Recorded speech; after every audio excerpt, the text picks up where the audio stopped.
Flight attendants, are we prepared for takeoff?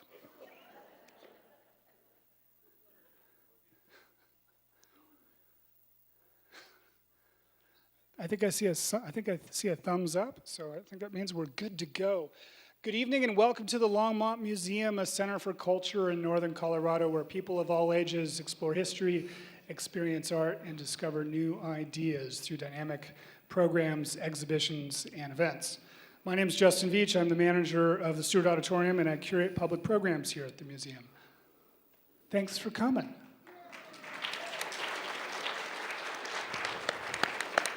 What a lovely turnout.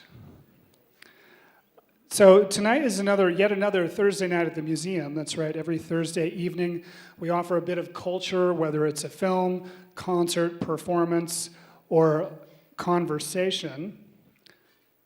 I should turn my phone off and my watch off. Getting spam calls in the middle of a program. Welcome to another Thursday night at the museum. Every Thursday evening we offer a bit of culture, whether it's a film, concert, performance, or conversation. Tonight's program is offered as part of our ongoing Voices of Change series, co-presented with Longmont's Multicultural Action Committee. A special shout out to Adriana Perea and Jenny, who are here with us this evening.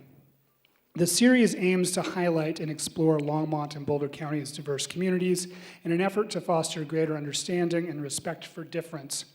Inspired by our current exhibition, Washi Transformed, which you should check out if you haven't already, and marking the 80th anniversary of the executive order that called for the incarceration of all people of Japanese ancestry from the West Coast during World War II, we have invited several members of prominent, long-standing Japanese American families here in Longmont to share with us their family histories, as well as their experiences growing up and living in Colorado and beyond.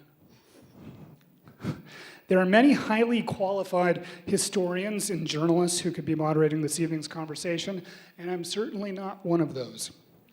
So I'll play to my own strengths, which I count as a certain amount of ignorance coupled with an intense and unceasing curiosity.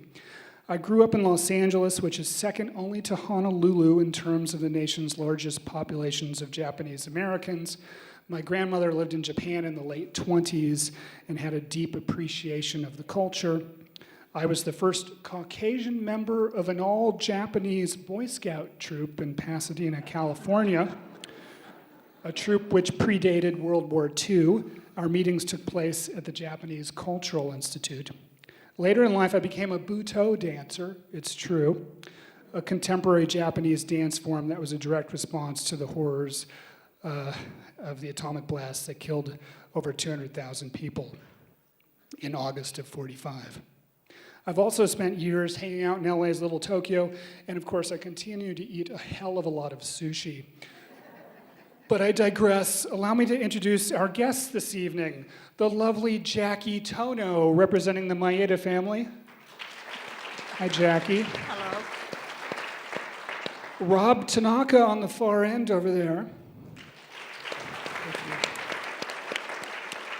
And Ken Kanemoto. Thank you, the three of you, for being here tonight. So we have this kind of broken up into several sections this evening. We are going to be ending with a Q&A, so if you have any questions, please hold on to those until the end, and we'll be able to ask our panelists some questions. We'll be floating a mic around, and you'll want to wait for the mic to get to you because we are live streaming to Facebook and Longmont Public Media and local Comcast Cable Channel 8 tonight. So yeah. So wait for that mic to come to you during the Q&A. So our first section is on origins, farming, and family life. And we've got some photos to go with that. And we're going to start with Jackie. So my grandparents were Kikutaro Maeda and Yukino Hiraoka. Kikutaro was born in December 20th, 1885 in Fukuoka, Japan. Now, it was his older brother who was already here in the United States studying at Stanford University in engineering. He was the one that urged Kikutaro to come to the United States for more opportunities. In 1906, at the age of 20, Grandpa left Japan to come to America with his friend, Mr. Hirao. But because of the Chinese Exclusionary Act of 1882, which prohibited all Asians from entering the U.S., he had to go to Mexico. Kikutaro worked on the coal mines in Mexico for several years, and he swam across the Rio Grande to come to the United States. So Grandpa was a wetback. He and Mr. Hirao went to California to pick vegetables and lemons for several years. In 1910, he started working on the railroads, laying tracks. Eventually, he started a farm. You could go to the next slide. Yeah. Forgot I had the clicker. Yeah, you have the clicker. And he started to farm the Wise family farm in 1950. This is in Canfield, right outside of Erie on Jasper Road. So the Maetas used to farmed on the Canfield farm for 18 years, and this is where 7 of the 8 children were born. Next. And that's my grandmother, with 4 of the kids. So that would be Takashi, Johnny, Robert Maeda, and my mother, Mary Maeda. And this is outside of the Canfield farm. Let's try the next slide. This is as they got older. This is the entire family as they got older. Takashi and Robert Maeda went on to the university and became dentists. Grandma and Grandpa, let's try the next thing. Yeah, that's a picture of my grandma and grandpa. That's in the Longmont farm. Next slide. This happens to be one of the only, oh yeah, sure. Put the controls in her hand. I have to multitask now. You can do it. You're going to be okay. Okay. This is one of the only oil paintings that someone did of my grandma and grandpa way back when, and we have lost that oil painting, which is really sad. This is in 1930. Kikutaro and Yukino went to Japan on a steamship, and this is the passport pictures. They took 6 of the children with them, so that would be Takashi, Johnny, Bob, my mom, Mary, George, and May. It took them 2 weeks on the steamship to get to Japan, and the story is they took the car, they drove, I think, to the edge of Colorado, got stuck in a snowstorm, and then they had to get on the train and take the train to go the rest of the way to California to get to that steamship.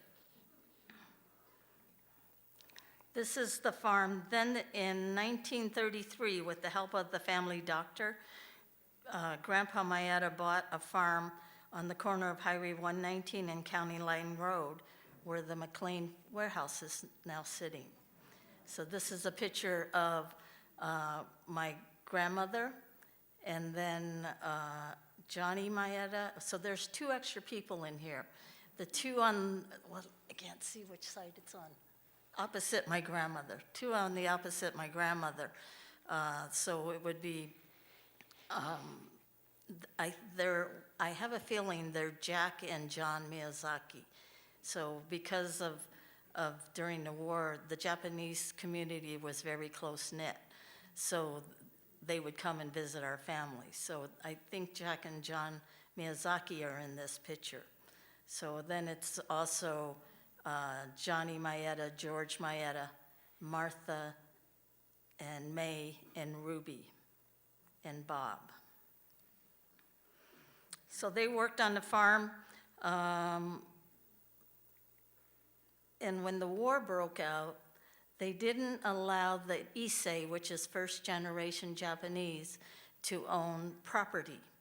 So Grandpa had to turn over the farm to his oldest children. So Johnny inherited the farm, and the farm was put under his name. So this is a picture of the family without the 2 older brothers. This is a picture of the family farmhouse. This is a very lovely picture that I had inherited, and it's a panoramic view of the entire farm. You could see the Mayetta farmhouse, then over to near the barn, that's the house where Johnny and Betty used to live. In that picture is my grandpa, Auntie Ruby, Johnny and Betty, the Nishitas with Isaac and Martha, and we're not sure who the other couple is in the picture. We thought maybe Ken would help out. He didn't know. So we don't know who the other people are in the picture. But those little white things sticking up in the field there are what's called hot caps. So this picture was taken in the early spring. So they would plant the tomatoes or vegetables, peppers, whatever, out there early, and then they'd cover them with these hot caps to protect them so they wouldn't get frozen. This is a picture of the farm, and here is the hotbeds. And there we have several pictures. So hotbed is they dug out a row, and it might be a foot deep, and they plant the seeds inside there. Then they put a glass cover on top, and then they put those little round mats. They're made of cattails, and they cover all of that over for the nighttime when it freezes at nighttime. And then in the day when it's warm, they'd unroll everything and then get the sun, let the sun. This is a different view of them. This one you could see the glass covering on top of them sticking up. But that's how they started the vegetable plants back in the old way, before greenhouses. This is a picture of Johnny Mayetta with his first tractor back in 1936. And back then, this is a picture of how they used to haul this is actually cabbage, and how they used to haul it to market in Denver. So, and I think for those who know, that's John Bauer in that picture. He used to work for Mayetta's for a really long time, and I have a feeling that's John Bauer with that one. This is where they used to do most of the packing, and we'd have a bunch of cottonwood trees over there, so for shade, they would pack the onions or the cabbage underneath those trees. This is the onions that they were packing. Back in 1956, that's when the Japanese Issei's first became eligible to become U.S. citizens. It took 2 years for the founding members in Longmont to study to pass that test in 1958. And this is a picture of them getting their citizenship. If you notice, there is one woman at the back on the top, actually standing right next to my grandfather. That is Sumi Mayetta. She came to the United States but was born in Japan, so she had to take the test to get her citizenship. And she's a Nishida. She's a Nishida, yeah. Yep. So this is the merger. So the Mayetta family, one of the Mayettas, of course, you know, farmers, they have a lot of children. Grandpa had 8 children. So one of the Mayettas married one of the Nishidas. So this was the first marriage of one of the Mayettas and one of the Nishidas. A few years later, one of the Mayettas married another one of the Nishidas. This is the second wedding. Then, this is the picture of one of the Mayettas who married the Tanakas, one of the Tanakas. So the Mayettas are related to the Nishidas and the Tanakas, not the Kanimotos. Sorry, Ken. It's not too late, is it? I know, I just, might be. So Ruby is my mom and Robert was my dad. Right. So Ken, I think you're up next. Okay.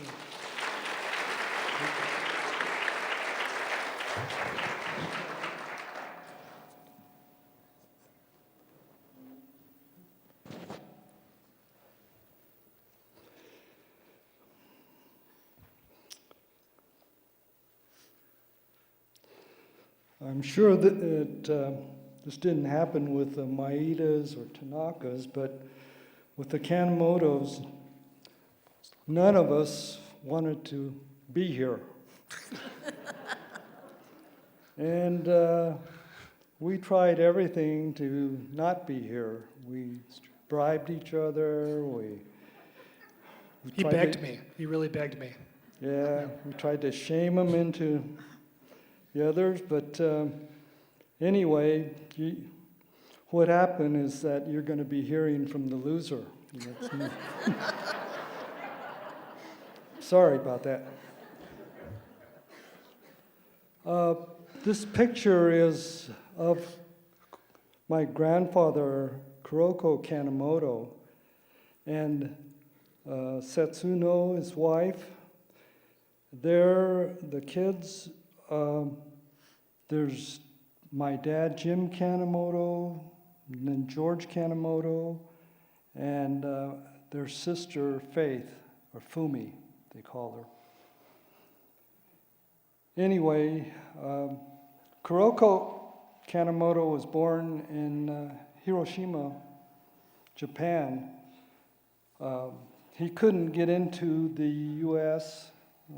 Because I think Jackie, you mentioned that they weren't allowing immigration to the U.S., so he too went to Mexico. And he went there in 1908. And unlike Jackie's grandparents, he didn't swim the Rio Grande. He got enough money to get a railroad ticket to go to Canada, and but partway to Canada, he jumped off and ended up in Denver.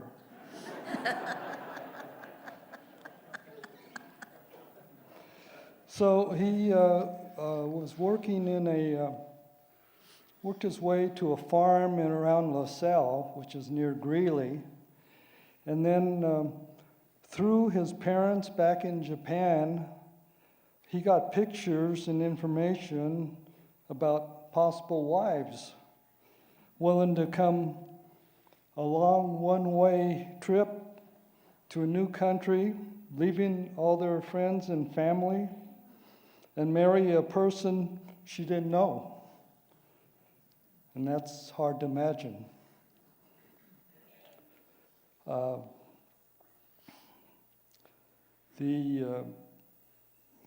But through the parents and the pictures, the future Mrs. Kanemoto, her name was Setsuno, she was from the same hometown, that's Hiroshima, Japan, and she was willing to take the risk and come out. So it wasn't quite like online dating. It's not like going out for coffee and see if you'll ever date him again. But anyway, it was quite a commitment, because if you came out to cross away and didn't like him, what were you going to do? Swim back to Japan? I heard a lot of brides actually would get back on the boat. They'd get off the boat and they'd be like, no, you don't look anything like your picture. You sent me a really nice picture of yourself, and then they get back on the boat after they laid eyes on it. So Kuroko went to Seattle to pick up his new wife in 1916, and they got married. They went back to LaSalle and worked on the farm.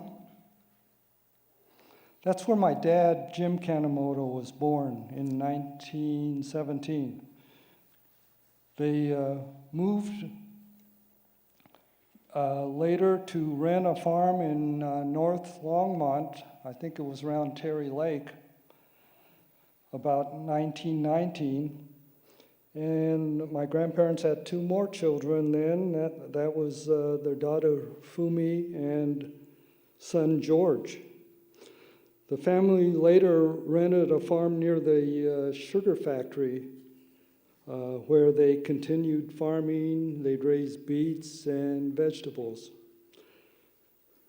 Goroku died fairly early in 1935, and my dad was in high school then.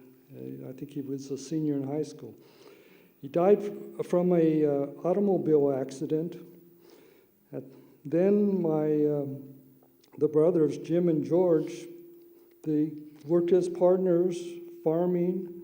Fumi got married and moved to California. Dad was able to complete high school.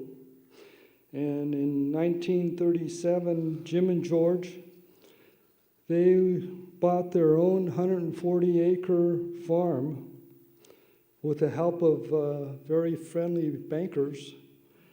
And the farm was a mile south of Longmont. So, of course, Longmont at that time only extended to about the railroad tracks.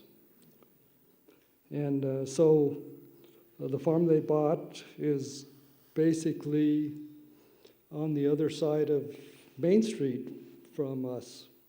And we were on the west side of 287.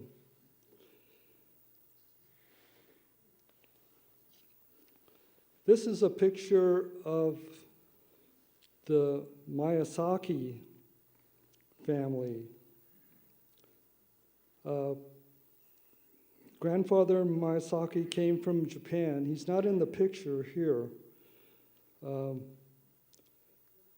He came and from Japan and to Hawaii. He worked in the pineapple fields there, and then he later came over to California, picked grapes there, and then went to the work on the railroad in Wyoming.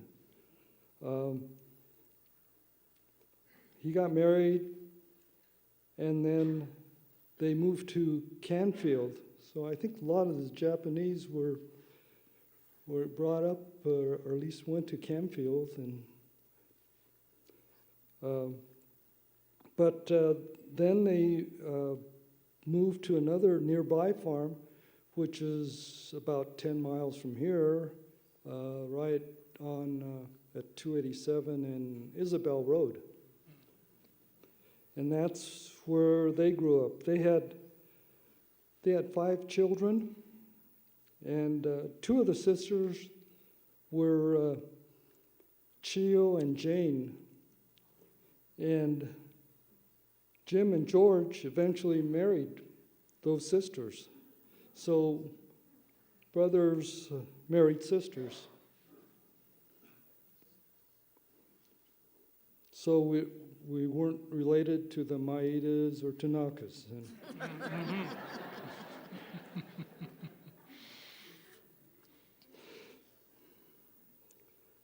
Anyway, the partnership of brothers became a family partnership then. And then on the farm, the Kanemotos grew vegetables, corn, grain, hay. They hauled the vegetables to markets in Denver, like the Maedas and Tanakas, and then they would also they had their hotbeds and would start planting in late winter and transplant those into the fields in the spring. So in 1935, they opened up a fruit and vegetable roadside market called a Freshway Market. And that operated for about 18 years. They were open from July through October every year, 7 days a week, and it ran from 8 in the morning to 8 at night. So the parents would drive vegetables into the Denver markets before sunrise, go and unload, buy vegetables and fruit that they would bring back and sell in the market here. And where was this? This is, the exact location is where the DMV is now. Oh, okay.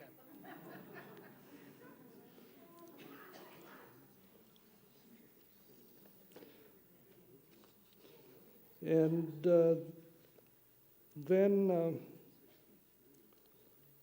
let me go to the next picture here. This is a picture of the two families and my grandmother. My grandmother on the left. Jim and George are standing in the back with me. Oh, which one is you? The little one, On the left? the little one. On the left there. and they're Okay, standing the bow behind. tie. Oh, yeah, with the white, With the bow tie. light jacket. Yeah, okay. I had a bow tie. Yeah. They do. Yeah. And then we have Gail Kanemoto and my mom, Joyce, my sister.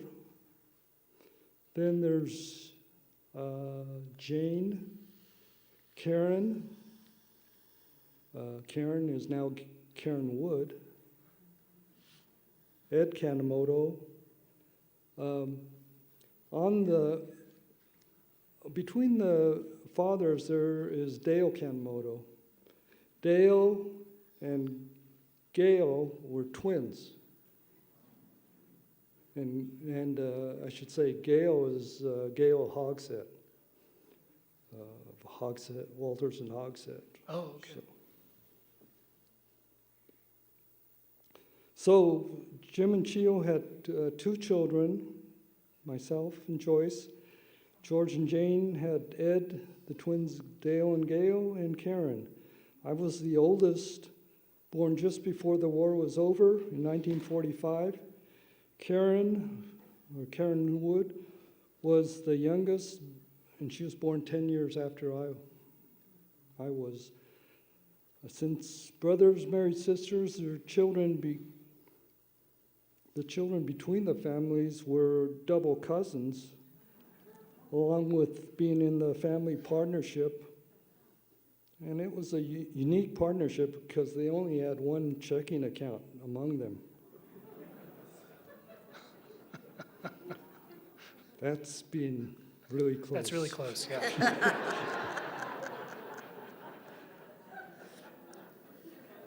That the family partnership continued until all the parents passed away. There weren't too many meetings. I can't remember many meetings between the families. They just all seemed to know what had to be done. I remember hearing how grateful my grandmother and my parents were for all the help they received from the Maitas, who settled in Longmont before they came.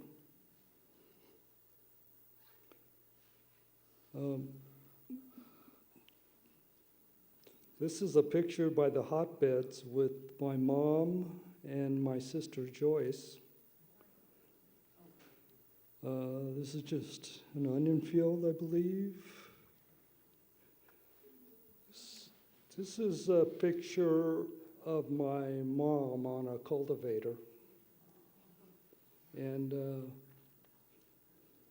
this picture also was selected to go into the Women of the West Museum.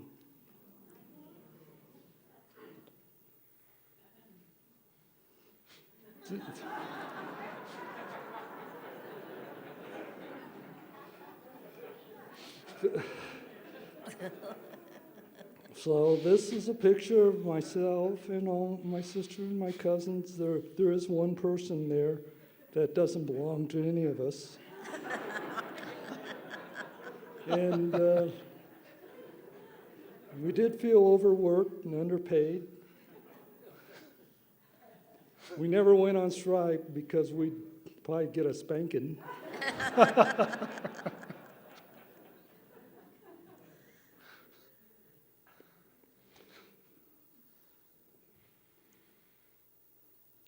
So when the children were old enough, they worked with the parents to prepare the fields, planting, irrigating, weeding, harvesting. Our parents bought more and more adjacent land and eventually had about 350 acres, which extended along the west side of 287 from just north of St. Vrain River to Pike Road.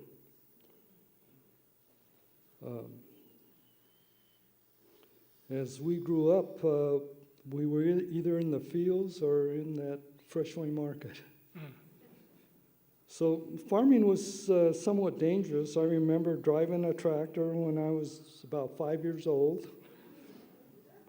Dad lost his finger in some power equipment when he was really young. Ed broke his collarbone when he fell off a conveyor belt. And Karen Wood had her finger mangled in a pickle sorter.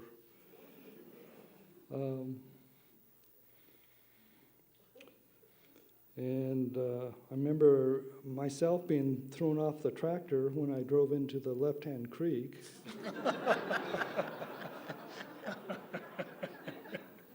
And When was that? Was that recently? Or?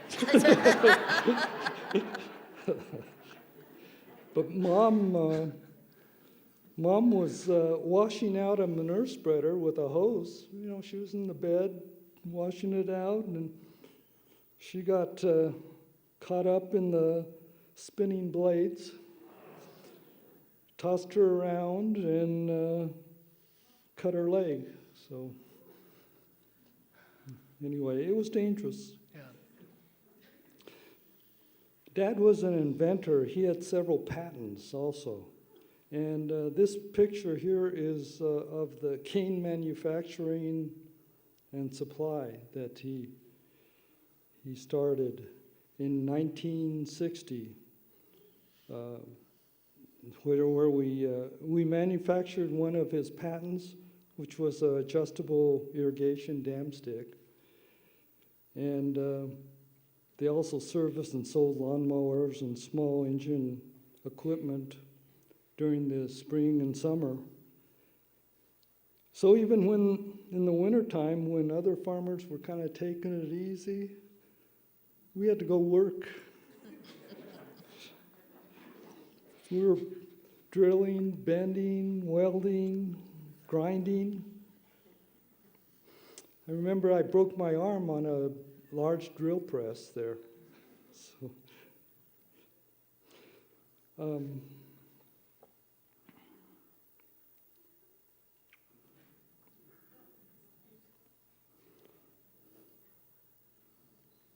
in the 60s and 70s, that's when our parents started developing the property because of its location right next to Longmont. And they took a risk bringing in a sewer line across the St. Vrain River and they developed the mobile home park, the bowling alley building, restaurant, it was a Mr. Steak, some apartments and retail strip mall, office, industrial buildings. And they developed land to sell to home builders, which became 700 homes in Southmore Park.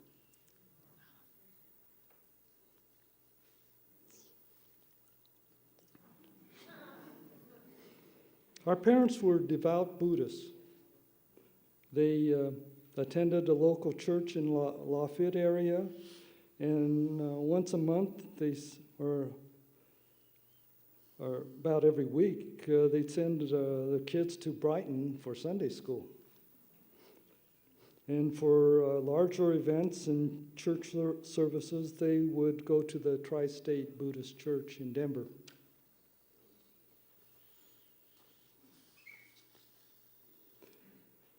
Other than church for social gatherings, I remember going to the Maidas, where where the local Japanese families got together to make mochi. They would steam the rice, pound it with large wooden mallets, and remember how scary that looked. I mean, they do this on a tree stump that was kind of a concave, and there'd be 2 or 3 guys with these big mallets whacking this rice in the middle, and between each whack there'd be a woman pushing the rice back in the middle, and if they ever hit their hand, it would have broken every finger they had. So, But the mochi used to taste better back then, too. yeah, you're right.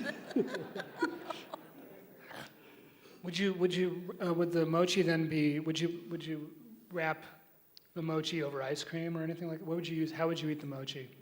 Not ice cream, but Well, I mean, there's the mochi. I eat all this mochi ice cream. It's wrapped in mochi. But was there anything? they'd form kind of an Rice oval balls. type thing, and we'd hand it out to everybody. It was usually plain, unless Yeah. sometimes they would make it with red beans. Right, okay. Cooked red beans or lima beans, cooked lima beans and smashed, and then they put that in the center. Prefer ice cream personally. Yeah, But yeah. so, yeah. But anyway, they would also eat that for good luck Yeah. at New Year's time. That's good luck. They still do today. Yeah, Yeah. still do. Yeah. Once a year, they would all get together, and from Longmont area, Lafayette, and so forth, and go up to have a big picnic in Estes Park. And I would get really excited, look forward to that more than Christmas, and because they'd go out and play a lot of softball. So. And this was like all kinds of families: the Maedas, the Kanemotos, the Tanakas. Yeah, and much and more. Yeah.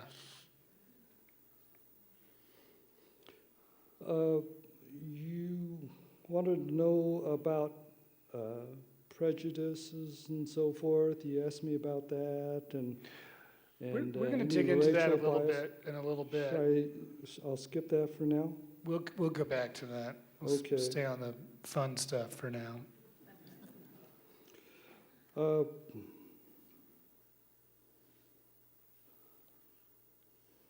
See, our parents, they wanted to show their gratitude for the way they were treated during the good times and bad times, even during the war. Their friends gave them a lot of support, and so they built and dedicated this 5-story pagoda, 60 foot high, and named it the Tower of Compassion. The pagoda was built on a 10-acre park, which they had donated previously to the city of Longmont, and then Governor Vanderhoof attended that dedication ceremony. Each story represented what made up compassion, and they said compassion is the life of love, empathy, understanding, gratitude of all things, and giving selflessly for the happiness of all beings. And also, the parents gave land for the school administration building, a fire station, 6 acres for the new Burlington School, a lot for the Episcopal Church, some greenway along the St. Vrain River, and then they gave the old Burlington School to the Buddhist temple, and that's what it is now. So our parents received numerous city and county awards and headed or chaired many organizations, served on many boards and committees.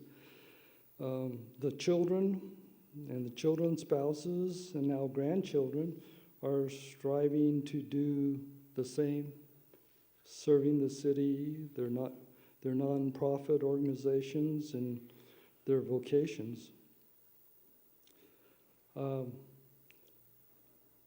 Dad also received a lot of statewide, national, and international recognition. He'd be the first to say that he couldn't have done nearly all this without the support of the family partnership.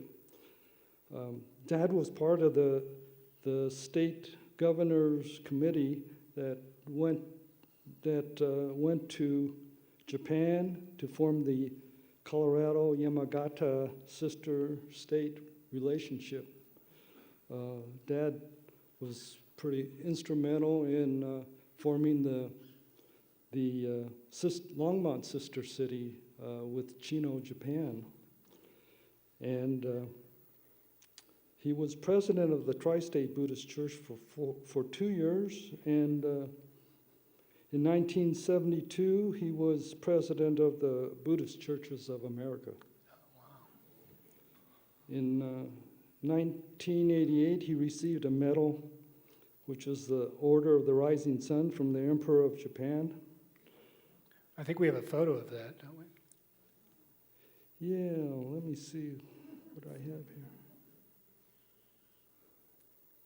I don't know if we have that. It's in there somewhere.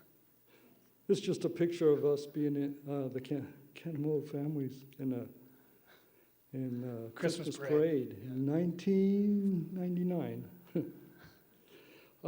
Anyway, the medal was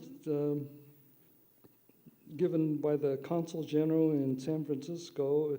He received the medal from the Emperor, and it was signed by, there was a certificate that was signed by the Prime Minister of Japan. Our Rotary District 545, which includes all the clubs along the Front Range of Colorado and parts of 2 other states, they awarded their first ever, called the Pace Setter Award to Dad for his efforts for the betterment of fellow citizens through vocational service. For that, he received letter of accommodations from Governor Romer and President Reagan and wife Nancy. Dad was president of the Sakura Square project from 1961 and 1988. During this time, they redeveloped the entire block of downtown Denver. They built a 20-story elderly housing project and included the Tri-State Buddhist Church, retail stores, office, restaurants, and parking structure. But the one thing the family partnership didn't help Dad with was when he turned 80 years old, he climbed Long's Peak.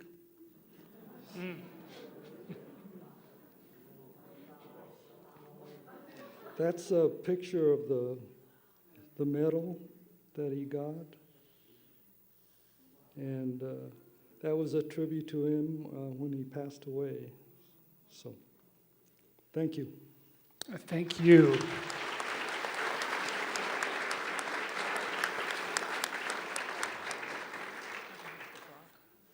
The Tanakas are up next. Thanks, Ken. So I may look it, but I'm not nearly as old as these guys are. So it's really interesting to hear about the history. Thank you, Rob. Yeah, you're welcome.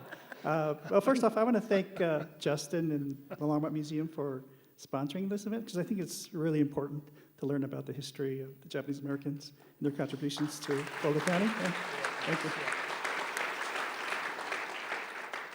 Okay, so I'm going to start off with my grandparents, and Unfortunately, I don't have a job like these guys have that affords me the time to spend on doing all this research and preparing. So I don't even know the birth dates of my grandparents, and I don't even know their Japanese names. I just know my grandfather's name was Frank, Frank Tanaka, who immigrated from Fukuoka, Japan in 1907.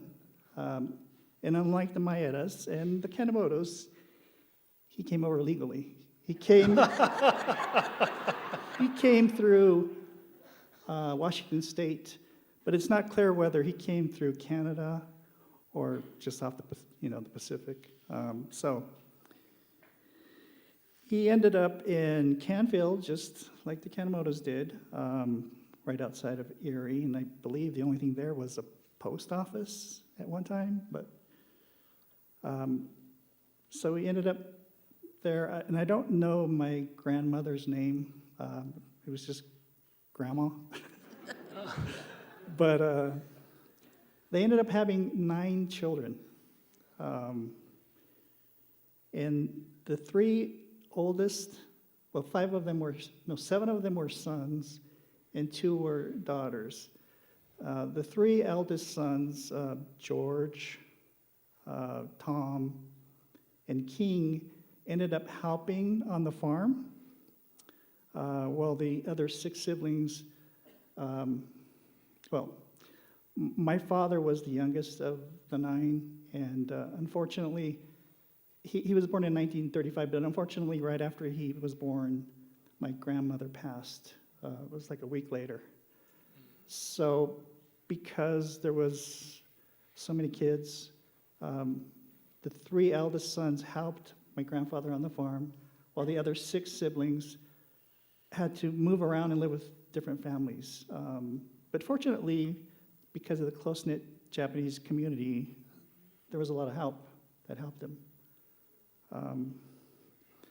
So my dad always used to say he didn't really get to know his folks because they passed fairly early. And because of this thing, I found out through some of my cousins that my grandfather actually died of a stroke, which I didn't know that. Let's see. So the oldest son, George, he ended up moving to Southern California, where he settled. The next brother, Tom, ended up moving to Oklahoma City, where he started Tanaka Produce, which is a wholesale produce company. Uncle King, who was the 3rd oldest, he ended up moving to Northern California, and he started an toy import company. It was very successful. My Aunt Ruth ended up marrying my Uncle Bill, and they farmed in Fort Morgan. And then the 4 youngest brothers, Sam, Rocky, Dick, and my dad, Bob, and one of the sisters, Mary, they're the ones who ended up running Tanaka Farms, which you may have heard of.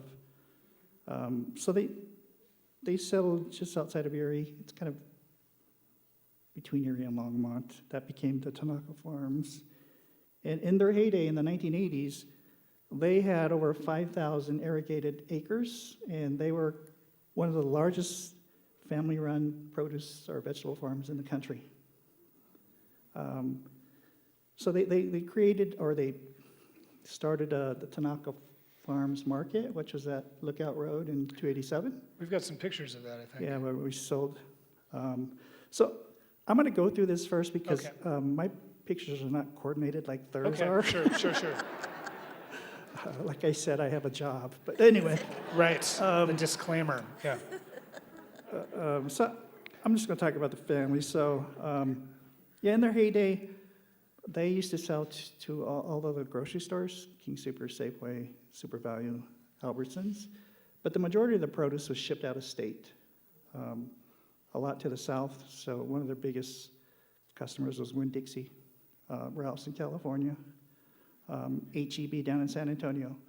So I remember in the 80s, they used to sell, back then, $12 million worth of produce wholesale. So they were pretty successful at one time.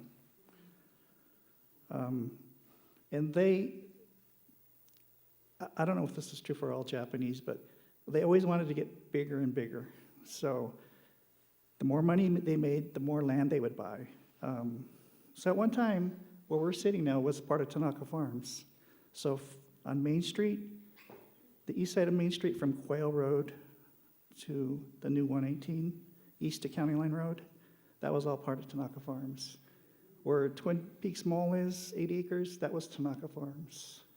And then 35 acres east of Fox Hill Country Club, that was part of Tanaka Farms. So if they could have held onto their land, I might have been president. No, just kidding. Anyway, yeah, so unfortunately, they had a couple of bad years, actually probably 3 bad years. And they ended up losing everything, the farms. So unfortunately, there was no more Tanaka Farms. I remember pulling up to the Tanaka Farms and seeing semi after semi after semi waiting to get loaded. I couldn't believe. Yeah, during the peak, they would pack about 8,000 crates of sweet corn, and each crate had 5 dozen ears of sweet corn. And a semi-load was about 800 crates, so that's how many semis of just sweet corn that were being shipped out. And actually, I think there's some pictures of the farm. So I'm sorry, one of my cousins actually submitted the pictures. And this is the first time I'm actually looking at them. Just wing it, Rob. You're So doing great. it's not coordinated like Jackie's or Ken's, but so this is on the farm, and obviously it's a forklift. I don't know who was driving the forklift, but so this is my Uncle Rocky. He was one of the Tanaka brothers on Tanaka Farms, and one of their big crops was pumpkins. So this was, on the left is Sam. He was the oldest of the Tanaka Farms brothers. The middle one is Dick. He was second youngest. And to the right is Tom. He's the one who moved to Oklahoma. And this was actually on the farm. Unfortunately, none of them are around anymore. Every year they would host trainees from Japan that were interested in agriculture. They were I think they were college students that would come over and teach them about agriculture. And I have to tell you this real quick story. So my eldest son qualified for the U.S. Paralympics in Japan. But we went over there to visit, and my wife contacted 2 of these former trainees through Facebook. And they recalled how much the Tanakas had done for them. So one of them was actually an editor for a magazine in Tokyo. He took off of work and was our private tour guide. And every meal we went to, they wanted to pick up the tab because they were trying to, reciprocate, what they'd done. So this is some of the trainees, I believe. I don't know, it could be some of my cousins, I don't know.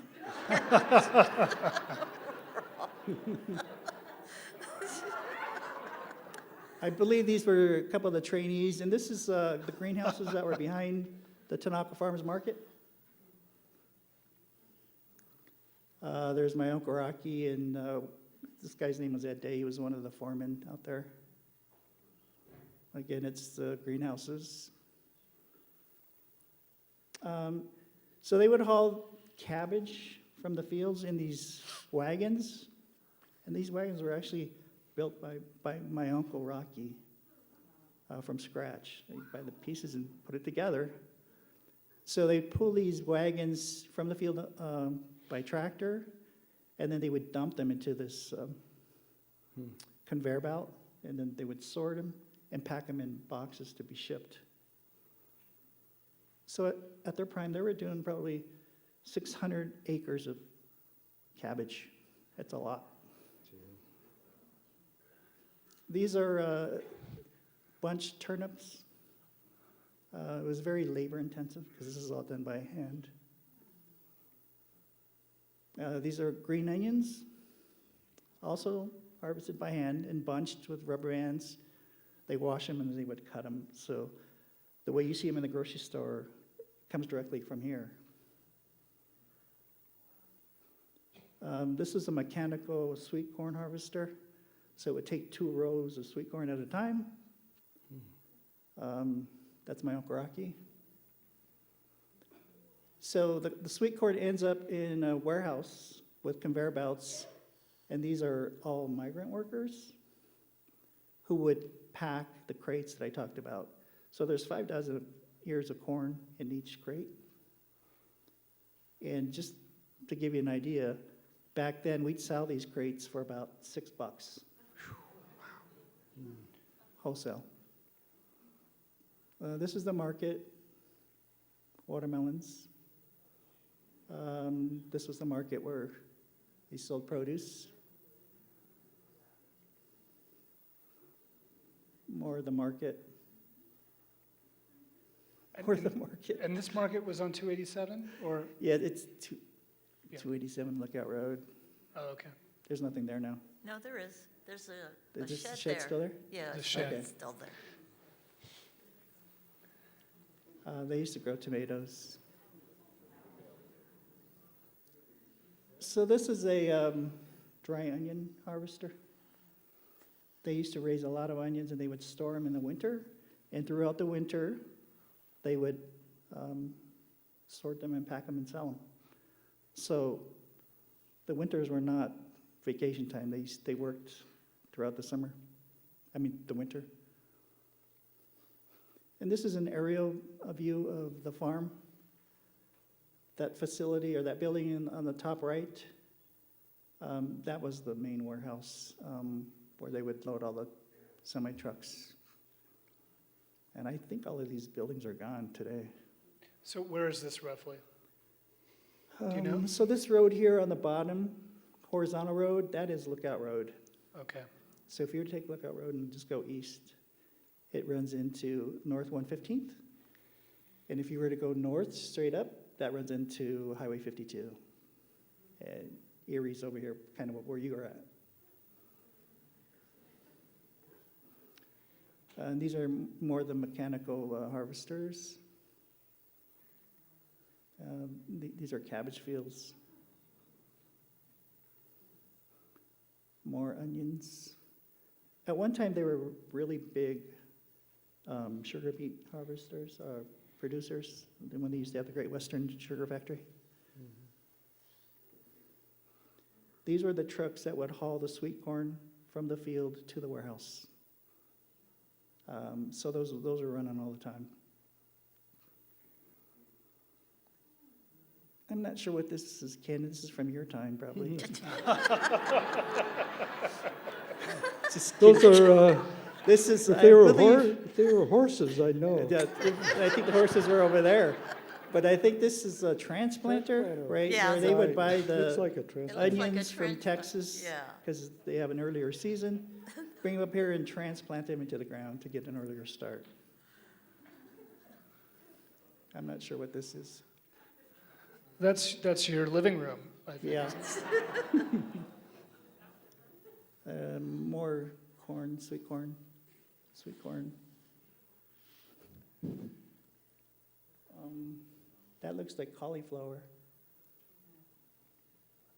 These are the wagons that they would stack it pretty high, the cabbage. And sometimes there would be people that would drive behind them waiting for the cabbage to fall off the wagon to pick up and take home. I thought it was hilarious. And this is out in the field where the immigrant workers, it was hard work, right? They have a knife, they bend over, grab a head of cabbage, and they cut it off and throw it up into the wagon all day. This is a tough job. Okay, that's it.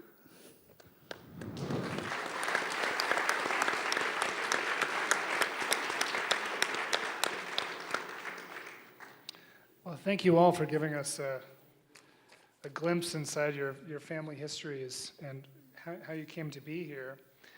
I want to move on kind of quickly, because we are, believe it or not, running out of time. We could do this, I feel like I could do this for hours and hours and hours. I don't know if you guys would be able to hang in for that. But I do want to mention that this Saturday marks the 80th anniversary of Executive Order 9066, which called for the incarceration of all people of Japanese descent from the West Coast. That's approximately 112,000 men, women, and children that were held for roughly 3 years in camps across the West, including one here in Colorado known as Amache. Many lost everything, including their property, belongings, and savings, in addition to their freedom. I wonder if you could tell us a little bit about how your families talked about this with you, and how it impacted your lives individually, or how it showed up in your lives. Anybody want to go first? Can I have that clicker, Ro? Oh, So, my family, my mom was born here in Colorado, and so she didn't have to go to the camps. Colorado was one of the states far enough inland that didn't have to go to the camps during the war. Every state along the West Coast had to be evacuated, and it's 120,000 people, Japanese. 120? Yeah. Okay. So my dad, he was born in Gilroy, California. He was a United States citizen, went to high school, and, went to elementary school. When the war broke out, he was 22 years old. He and his entire family, his mom and dad, with 9 children, got evacuated, were sent to a Santa Anita racetrack where they had to intern until they built all of the 10 internment camps. My dad ended up at Heart Mountain, and which is in Cody, just outside of Cody.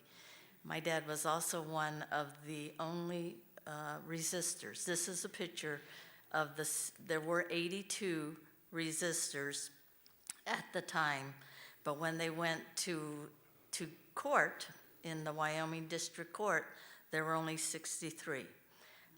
All these 63 men were found guilty of draft dodge, and they ended up going to McNeil Island. My dad spent 3 years at McNeil Island as a prisoner.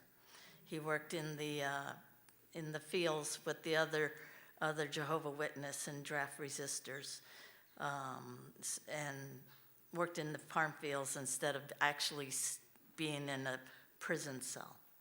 So my mom's stories, my mom always told the story of there used to be some German camps here in Longmont, and she said they go by there and see the German prisoners behind there. But she said sometimes it was worse being out of camp. She would have rather have been in a camp because they were so discriminated against and taunted and being called names, dirty Jap, that was here in slanted Longmont? In Longmont. Of course, Ken has a different story. He says differently, but that was my mother's experience. Yeah. Ken, do you want to talk about your parents' experience during the war at all? And what they told you about?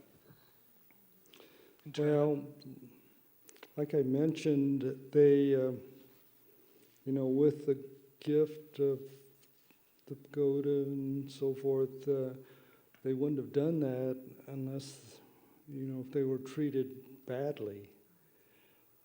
They felt like, they had a lot of support, their friends, during this time. And yeah, my story is a lot different. But Dad always felt for the way that he knew that wasn't the way other Japanese families were being treated, especially along the West Coast and especially the ones going into the camps.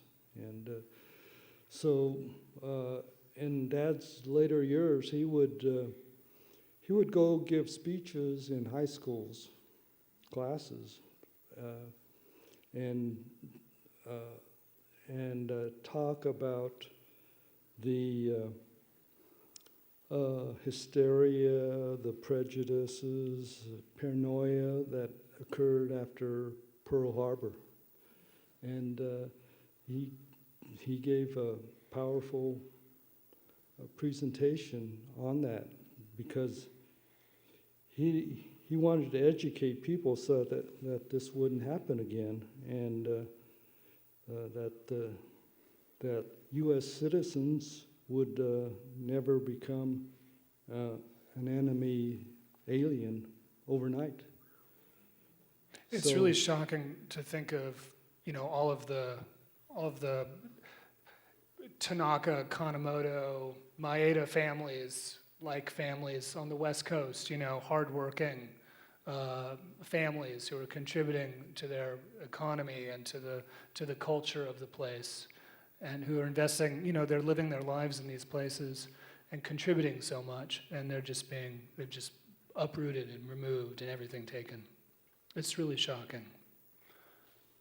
Rob, what was your experience growing up, and what was your relationship to that? So it's not so much my experience because I'm Right. a third generation Sansei, but it was more, I think, the second generation of Japanese Americans. So my dad and his brothers. So my Uncle George, who was the eldest, he was in the 100th Infantry Battalion, which was made up of mostly Japanese Americans, who fought in World War II in, I think, France and Italy. And he won the bronze, or he was awarded the Bronze Star. And then of the 7 brothers, 6 of them served in the U.S. Army. And they still had to deal with the prejudice that Jackie mentioned. But I think one of the things they did was they would suppress a lot of their feelings, and they kind of accepted the prejudice as that's what they had to do to be accepted as an American. And they just worked hard to show that they were loyal to the United States and not to Japan. They wanted to show the Americans that they belonged here and this was their country. So I think some of that's been passed down to some of the younger generations, but we don't really tolerate some of the prejudice as much as the Niseis, right? I mean, we will voice our opinion more. Like that is not right. So Well, good for you. I think that's a good thing. How do you think the events of World War II, the incarceration and the bombings have shaped Japanese American identity generally? What do you think the impact is upon the community of Japanese Americans? I mean, how do you integrate that into Japanese American identity? These are horrible injuries that your community has sustained. Some communities, it's always been interesting to me as someone who's had Japanese American friends and has spent time, spent a lot of time around Japanese American culture, that there isn't a lot of talking about it. There isn't a lot of identifying with it. And I'm just curious, I don't know how to hold that, I don't know what it's like to hold that kind of injury against or really kind of atrocity to. So your people were interned or incarcerated, and during that time, towards the end of that time, the U.S. killed 200,000 people with 2 bombs on Japan, and I just wonder how you relate to being American, how you're able to hold your Japanese ancestry and be American at the same time. It just feels such a pull, such a tug of war to me. Jackie, do you want to weigh in on that? I think, so the Issei's, because, like Rob says, we had to prove that we were good Americans. and they were taught gama. You just put up with it, you don't talk back, you just prove and do better than the other people, show that you belong here and that you're going to stay. Now, in my dad's family, there were 9. My dad ended up going to prison, and he talked to his parents and about, this is what I'm going to do. His 3 other brothers did go fight in the war. One was a paratrooper, and he saw a lot of action, and the other 2 were in the Army, and they fought during the war. So they each took their own stance. And the funny thing is, when I ask all 9 of them what happened, my dad is the only one who will talk about the camp and going to prison and what happened. He actually doesn't know what happened in the camp, but I cannot get my aunts to talk about what happened, and my uncles won't talk about it. And it's just something that they all are quiet about, and it's something that happened in the past, almost like they're ashamed of what happened, and they don't want to speak about it. Even though it was no fault of their own. No fault of their own. My There's- dad, yeah. my dad, on the other hand, was more vocal about it and stood up for his rights. And because, yes, they were American citizens, you let us out of the camps, let us go back to home, and we'll go fight your war for you. And Hard Mountain was one of the only most organized group of Japanese that stood up for their rights. But then when you talk to other Japanese, and they just don't talk about it. They don't, and like Rob says, now the younger generation, the 3rd generation, the sanseis, are speaking up for our rights and what happens. And even today, how things are just as bad. I mean, yes, we're able to talk now and communicate more, but there still is prejudice. And I grew up in the 60s during the race riots. And I thought, this has got to get better. But it's not. It's the same as it was back in the 60s. We still argue, we still fight about our color of our skin and who's better than the other one. You know, somebody once told me that no matter what color your skin is on the outside, if you cut yourself, we all bleed red, and we are all the same on the inside. You know?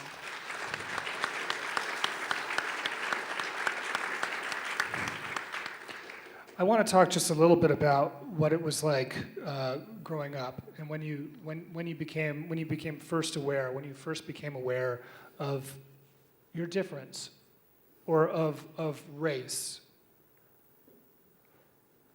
Can we talk about that a little bit, Rob? I know you Sure. mentioned something. So I grew up here, right? But I went to Centaurus High School. The only other Asians in my high school were my cousins. So I thought all Asians were Japanese. And when I would meet another Asian, I would use some of the terms like shoyu, which is soy sauce, with other Asians. They'd look at me like, what is that? But so I felt like I was more accepted as just an American growing up, right? And I didn't really realize that I was that different until I went to Los Angeles and lived there for 6 years. And there's a lot of ethnic diversity there, different ethnic groups. And then I realized how different I am. So when I came back to Colorado, I felt like I was different, that I stood out, which is unfortunate because it's all based on physical appearance.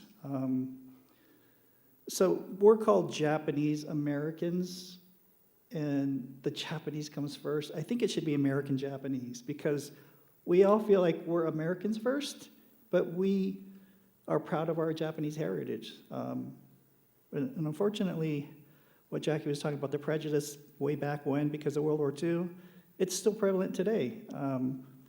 Because of the pandemic, a lot of people think it came from China, and they don't know whether we're Chinese or not.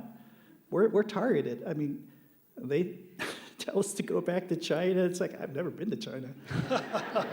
Or they'll say, go back to where you came from. I said, you want me to go back to Longmont?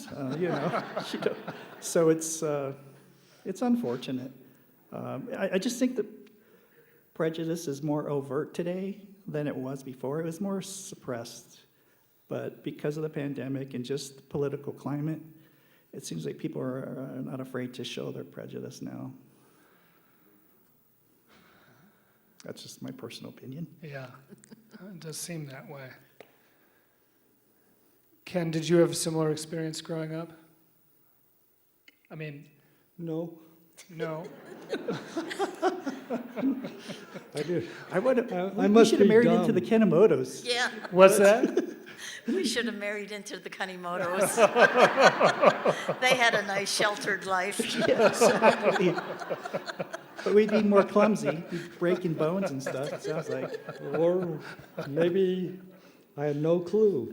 You have no clue. Well, I'll tell you one. Okay, give us one. Okay, I grew up in Pennsylvania, Eddington, Pennsylvania. So, we were young, and I'm guessing 5, 6, when we were in Pennsylvania. And I remember we couldn't go into the grocery store. There were 4 of us at the time, 4 children. I'm the second of 5. And so my mom kept us, and we had to stand outside the grocery store while she went into the grocery store. And some big woman, and of course when you're only 4 or 5, you're about this little, and some big woman in a shopping cart came barreling out of the store, ran over my younger sister, and I went up to her and I said, "What's wrong with you? Can't you see we're standing right here?" And and I don't know if she did that on purpose or because of the color of her skin, but I mean, we couldn't go into a lot of stores because, and I don't know if it was because of our color of our skin or because if we went into the store, we would want this and that and everything, and our parents couldn't afford it, so they kept us out. But yeah, I remember that one vividly about this woman just ran right into my young sister. "No, I'm sorry, I apologize," nothing. Just kept right on going. So do you really feel like in your day-to-day life that this kind of anti-Asian sentiment is really on the rise? Do you feel that? I think so. I mean, based on the stories you hear, and more Right. so in California where they're getting beat up. I mean, thank God in Colorado here we haven't been beat up, but yeah, it's happening. So, and it's a shame that it's happening. I'm much more aware when I go out, because they're targeting female Asians and older male Asians. So when I go out, I'm much more aware of my surroundings, right? Because I don't want to get sucker punched, right? So, anyway. I was wondering, is it just me or what? And so I talked to the other Kanemoto children, siblings and Kanemoto cousins, and they didn't really see much racial discrimination at all. Well, you're just a very intimidating bunch, you Kanemotos. I mean, obvious if I saw you on the street, I wouldn't mess with you. He kind of looks like Jackie Chan, doesn't he? Jackie Chan. Jackie, speaking of Jackie, so you grew up in Pennsylvania. Yes. Your mother was born In Colorado. in Colorado. What brought you back to Colorado? So after graduating from college, Tanaka Farm started the vegetable market, and I came out to run the vegetable market. Of course you did. Yes. And then what happened after that? Why are you getting You got to into hear the- this. You got to No. hear this. Okay. You got to hear some of this. No, see, I didn't want this to happen. I didn't make any promises. I know.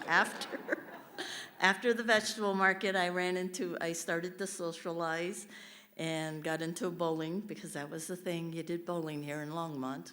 And Bowling and cruising Main Street, yes, right? Yeah. bowling and cruising Main Street. And ran into a friend of mine who became one of my best friends, is Helen Johns. Her husband is Harry Johns, used to be the police chief. I became a police officer for Longmont. Longmont PD, ladies and gentlemen. That was the time when you could be a police officer and not have to worry about your life. And my mother was like, you're going to do what? And I said, come on, it's Longmont. They don't do anything in Longmont. It's like, we grew up in Chicago. I said, we grew up in Chicago. I can handle Longmont. Yeah, that's probably true. Yeah. I think that is true. And then what happened after I'm just a little curious, what happened after the police? After your time, why you're not with the police anymore? Am I No. right? Then I thought I would broaden my horizons. Right. And I went on to become an FBI agent. But, Look out. But because of the prejudice with the FBI, and I hope there's nobody out there. They're listening, I'm sure. Yes, I'm sure they're listening. I did not realize at the time when I was joined the FBI, there were lawsuits against the FBI from the women, the Hispanics, and the blacks because of racial prejudice. Had I known that, I wouldn't have joined the FBI. I didn't stay very long because, yes, you were more like we were treated more like secretaries instead of all the years of police training I had. So, and I didn't like California. You didn't like California? No, earthquakes. Oh, earthquakes. Yeah, that's not a good part of California, I agree. Well, I think we've just about reached the end here. We do have some time for Q&A. Did any questions occur to anyone? Let's see, we've got some hands. Adriana, do you have your microphone yet? We're running to get the microphone. Oh, here we are. Here it comes. Okay, let's see those hands again. Let's go here to this gentleman on the third row.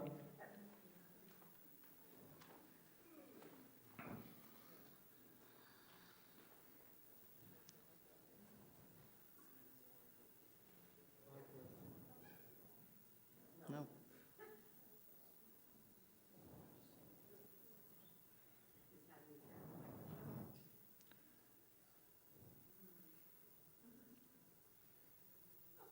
Oh. Here we go. I got one. Here we go. Use this one.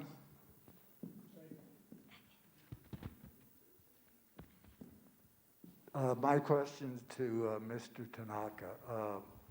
You said that you lost your farm. Was it because of bad weather and bad crops, or?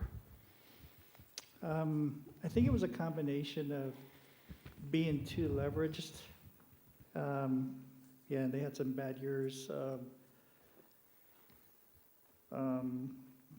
You know, it all depends on the price, right? You know, farmers in other parts of the country are having a bad year, then we usually used to have a good year, right? Because the other states would come in and buy our product. But a lot of it had to do with the economy was just really bad.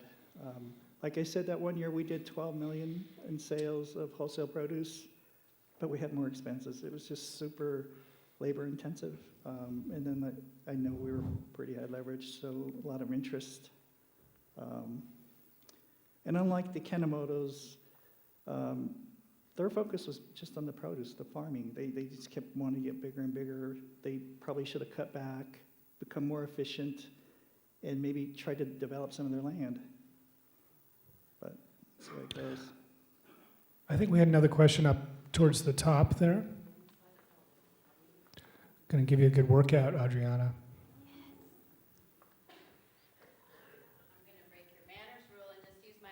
No, we've got a microphone coming for you. I won't break the manners, so kick me out. All right, I'm going to say something just about thank you so much for having this conversation. I think it's one of the most important things I've been hearing. Yeah, all of you. And there's genuine relationship behind this, so I don't know how many years you all have taken a moment to spend time with each other and maybe hear something when we're running, but I really appreciate that. I'm so grateful for this museum. I was up in Loveland at our museum, at the Loveland Art Museum, so I want to just invite everybody to spread this feeling and this joy and come up and cross-pollinate. So up there we have an example of discrimination that's about physical differences. And apparently there's a gentleman who's 9 feet tall. He lived a very short life. he couldn't go into buildings. People were mean to him. He was getting bullied. And they have an exhibit about this as you walk in that just shows a hole in the ceiling, and that's how tall he is. There's the other heights. And so it's just interesting because here a lot of people are living these lives and we're not able to reach out. And you know, a lot of us know the safety pin thing, and I just really needed one today. I wasn't thinking about the political aspects of that, but I'd like to remind us about the safety pin story and say when I was in another country, it was a woman, I didn't know what I was doing. I wasn't being discriminated against, but I needed help. And a woman was just like showing me her jewelry and just like we couldn't speak, but she helped. So I have a couple questions at this is what can we do if we see somebody or maybe we think, but maybe we don't know and we don't want to jump in and create or accuse someone of doing racism or making someone feel uncomfortable. But if you have thoughts or ways that you might be able to share, how do we, you know, engender that comfort or sort of lean in and say, you know, maybe I'm here for you if you're experiencing that. How can we be an ally, kind of? Yeah. So I can give an example, and it just happened recently. I have a friend who's of Vietnamese ancestry. He went to visit his daughter in Philadelphia. He got on the subway with his wife. She accidentally brushed up against another person on the subway, and he just tore into her actually, and said, "You damn Chinese can't even speak English, go back to where you came from."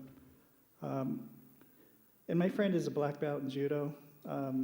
So he told me he's never been so angry before in his life.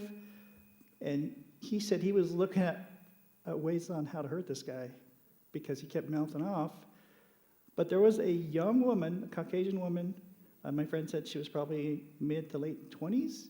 She stepped in and told the other guy, "Quit being so damn racist." So she stepped in, and shortly thereafter, a security came and dissolved the problem. But I mean, I give her a lot of credit to step in, and she was doing what was right. I mean, my friend was hoping this guy would step outside with him, but I think sometimes you just have to be proactive, but obviously you gotta be aware of the situation too, right? I mean, there's places where you just gotta walk away or try to walk away because you don't know if he has a partner, if he has a weapon, and it seems like a lot of these incidents, they're with people that have mental issues or they're transients, right? So.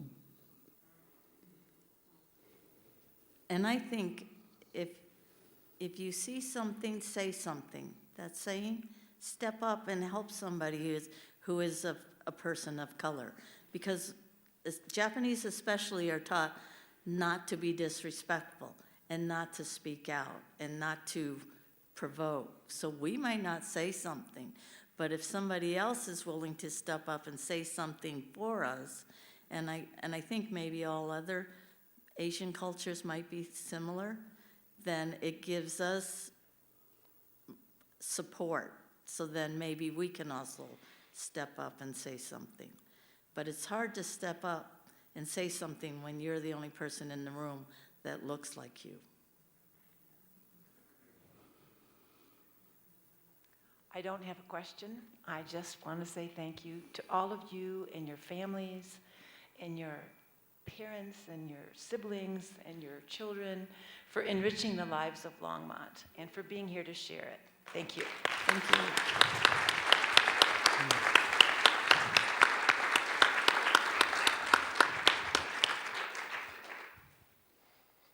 Down here, Audra. Oh, you have someone right there. Okay, and then down here.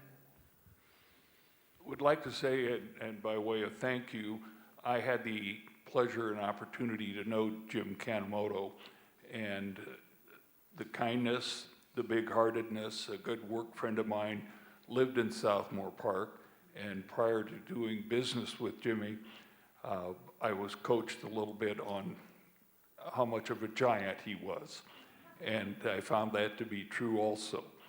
And I don't think this would serve as much of a consolation to the Tanakas or the Maedas, but things weren't always that grand for the Kanemoto family.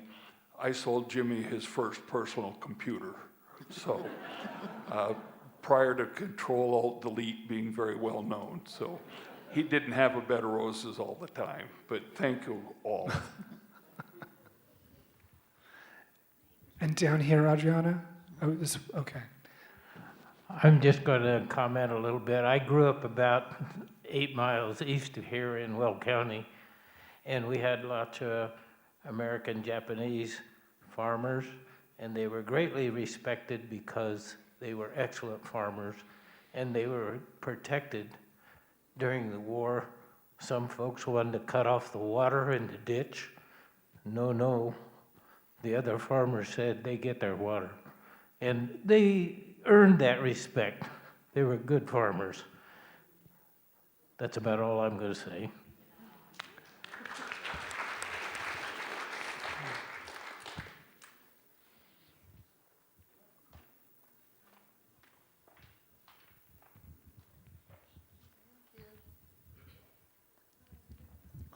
Hi, Jackie. Hi. I just wanted to say that my mother was one of those people who followed the cabbage truck.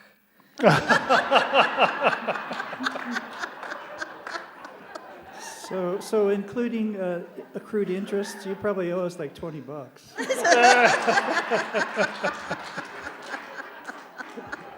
I also wanted to say that my experience with the idea of racism and the hesitancy we all feel about thinking that we might be racist, it's a kind of tough thing.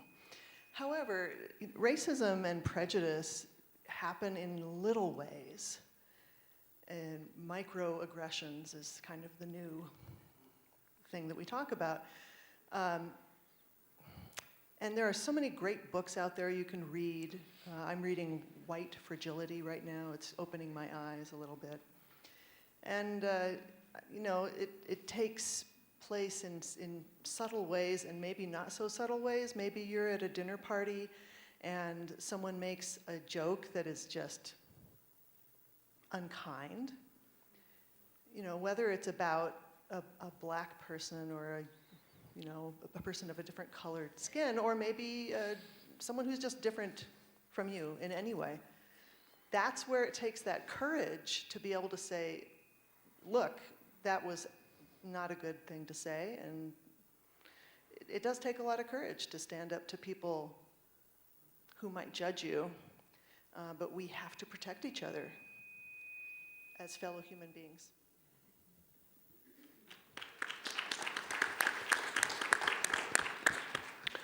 Down here, Adriana? Oh, wow.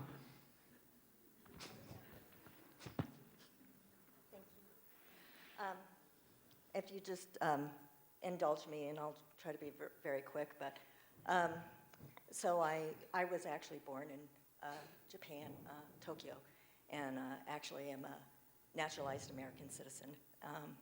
And so grew up being called Jap, Nip. I remember one time being called Chink, and I'm like, hey, if you're going to call me a racial name, at least get get it right. So not a chink. But anyway, so my son thankfully had a very different experience than me, not being called that and everything. But I will say he was born in Fort Collins, and when he was in 3rd or 4th grade, he came home, and a classmate of his said, go back where you came from. And my son was very confused. Because he was born in Fort Collins. Doesn't even matter where he was born. The fact is he was an American citizen. But he was very confused, and he said, you know, so-and-so told me to go back where I came from. And same kind of thing, he looked at the kid and he goes, I am where I came from. He was so confused, he just didn't understand. So I explained to him why that was said to him. And I said, it's, you know, somebody that is trying to make you feel like you don't belong here. And thankfully, that was the one and only time that happened to him. But I did say to him,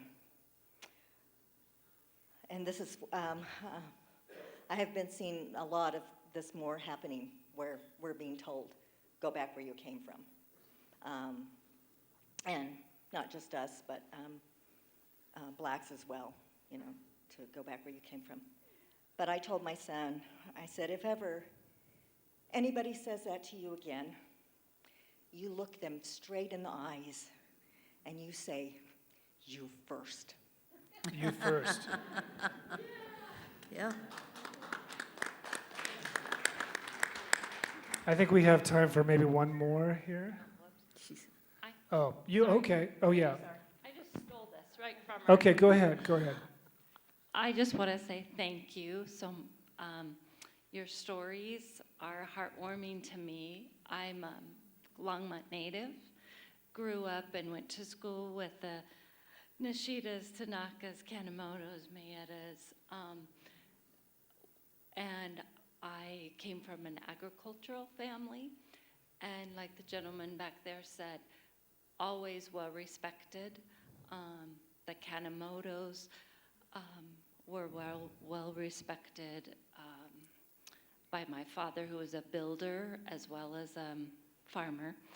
And we were always very thankful to the Tanakas, Nishitas, and Mayetas for the delicious produce, because that meant our garden could be just a little bit smaller because we could go get what we needed at their markets.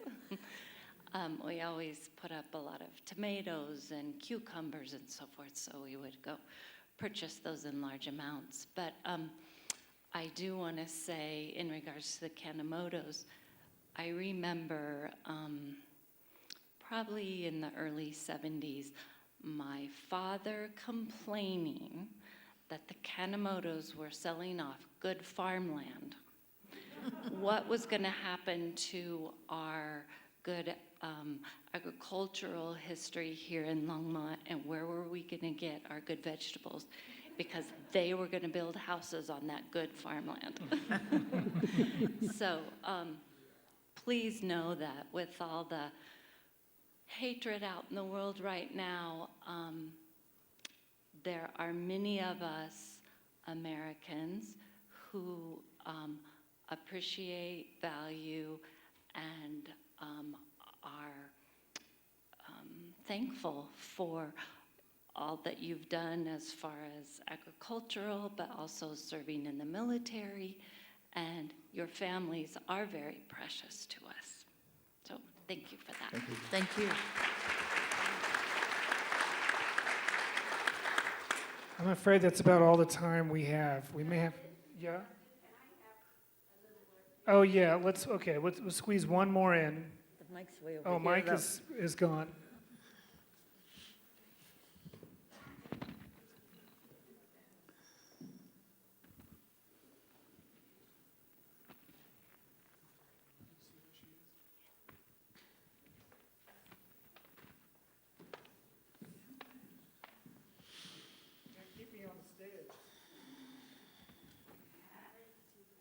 Thanks for letting me have this last question. It's not a question, actually, it's a comment. 40 years ago, my husband and I came from Malaysia, where we were the third generation Chinese, but then we became the first generation Chinese in Longmont. And we have never, ever felt any prejudice. I know that my two sons, when they went to school, children in middle school, they say mean things, and I know my sons had come home saying that they were called chinks. But personally, both my husband and I have not felt any prejudice. And I just want to say this one thing. When the Atlanta shootings happened, my pastor called me immediately and asked if I felt safe. And I said to her, I am so blessed to be living in Longmont, because Longmont is such a safe place for us Asians. I have never had one nasty thing said to me, and it's just a very safe place to live as an Asian. And I just want to thank the entire Longmont community for being so caring and loving. Thank you.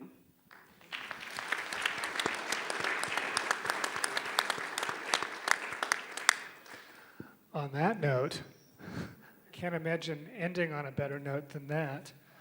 I want to thank you all for joining us. Rob Tanaka, Ken Kanemoto, Jackie Tono. Thank you all for being here. Thank you all for joining us. Thank you, Justin. Please don't be strangers. Good job, Ken. You did that. It's too fascinating not to do. No? It's too interesting. This is so